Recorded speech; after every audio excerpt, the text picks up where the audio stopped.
Oh, come on. All right, so now let's move on to this story. Let's get into this Michelle Trachtenberg news because,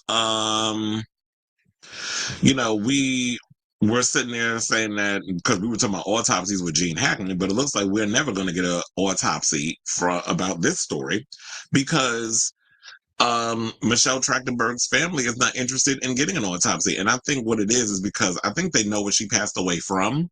They just don't want to have to deal with the whole autopsy situation. Because I told y'all that apparently I believe that she had passed away because it was complications from her liver transplant. She wound up getting a liver transplant last year. That's why they were saying, well, why? Well, we're just worried about you because your hair is falling out and your eyes are yellow, which are signs of like liver damage. And when you see that sort of thing, when you see people that are frail or the situation, like leave your comments to yourself because it's like I alluded to yesterday. Same situation happened with Chadwick Boseman. Y'all saw Chadwick Boseman out here looking thinner than usual. Y'all was out here calling him saying all sorts of stuff when he was privately battling cancer. And then when y'all found out that he died from cancer, then y'all was out here feeling bad. And this is why I was like, you know what? This is the time when like the internet is one of those situations when you see something, scroll on by. Don't be up in people's comments saying things that could be hurtful because you never know what people are going through. So, according to page 6, they said under public health law, families may object to autopsy based on religious belief and provided there's no suspicion of criminally or compelling public health reason to proceed with autopsy. The medical examiner honors the objection. This is what a rep for the Office of Chief Medical Examiner in New York told page 6. Now, while the city medical examiner's office conducted an external examination on the beloved actress, who starred in 1996 as Harriet the Spy, it's unlikely any further testing will be done. Now, both the cause and manner of the death will be listed as undetermined. Undetermined.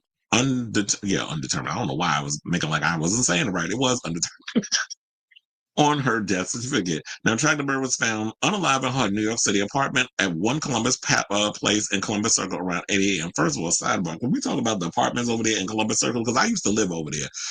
There's some cute apartments. So,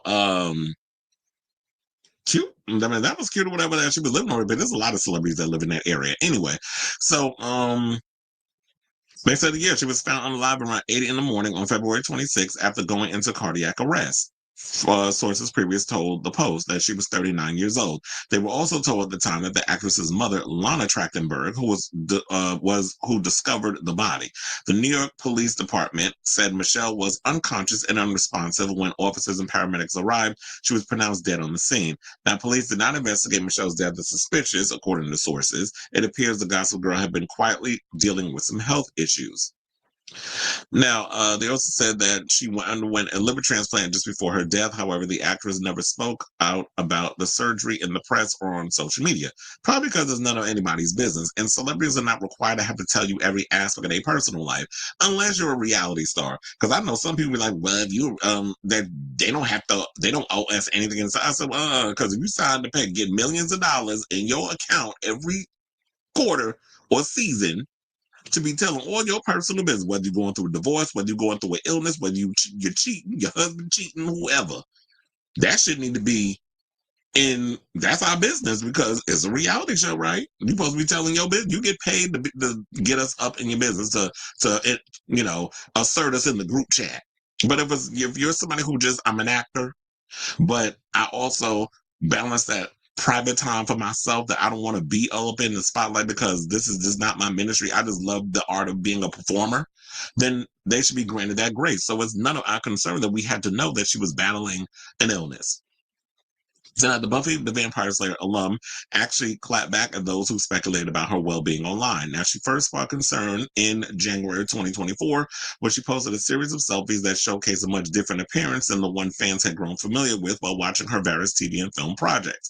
And she said, explain to me how I look sick. This is what the Eurotrip star said in defense of her looks at the time. Did you lose a calendar and not realize I'm not 14?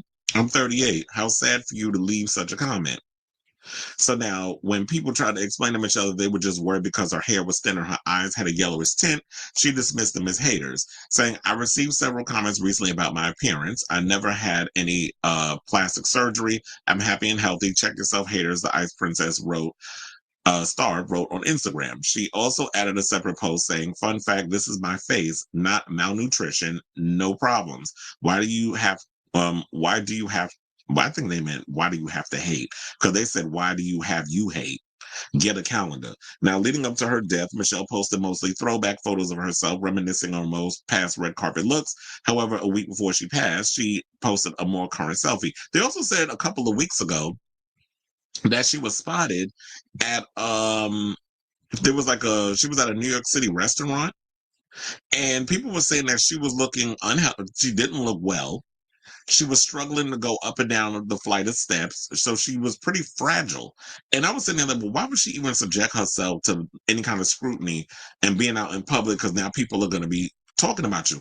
But it could have been that, you know what, sometimes when you're sick and you've been battling certain things for a long period of time, sometimes you just feel like you need to get out of the house. Like, I don't want to be cooped up in the house. I need to get out with some air.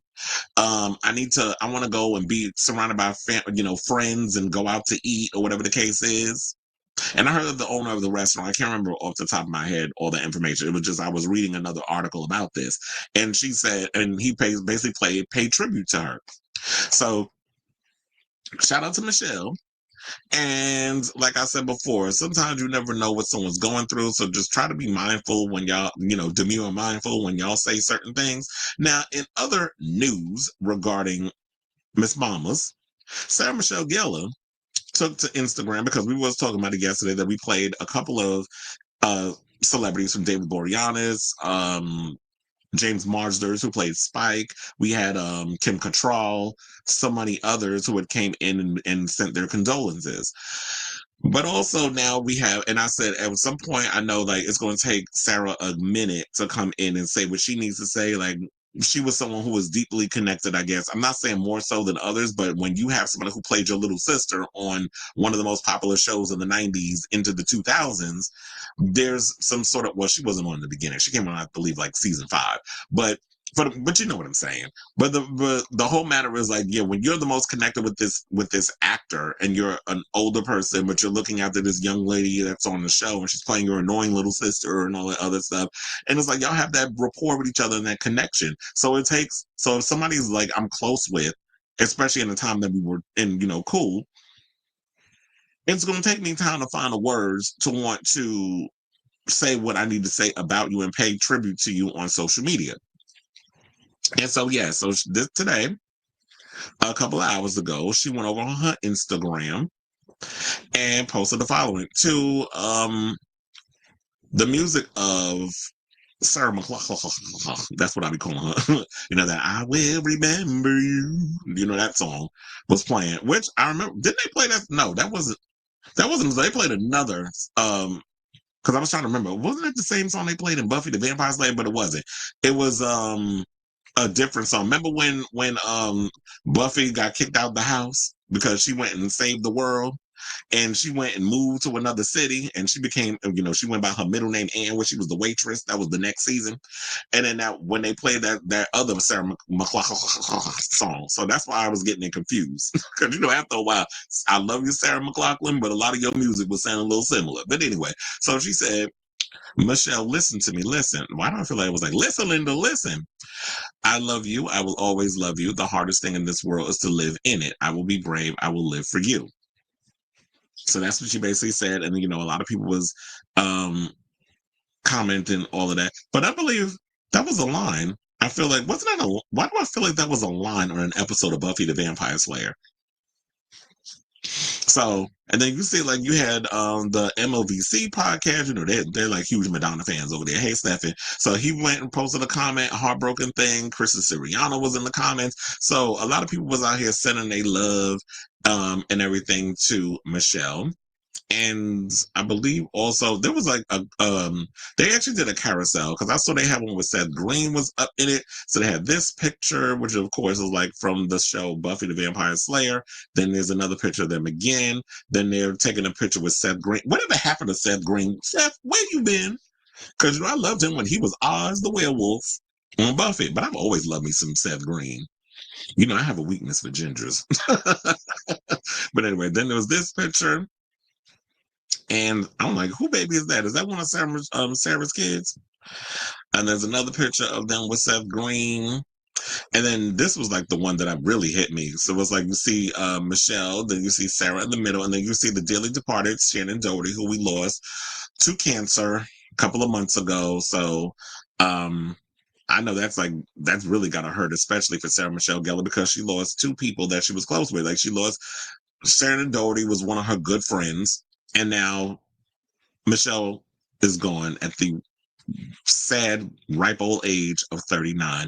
So I say all this to say, what do you guys think of this story in regards of like the family doesn't want an autopsy? Probably because it's like it was the liver failure, that sort of thing. Maybe the liver that she got from the transplant rejected her body, and that happens, unfortunately. So they're just like, you know what, we're not interested in doing an autopsy because we understand, we knew what it was, and we're good with it. We just want to bury her, and we don't want to cause any more damage to the body, whatever the case is.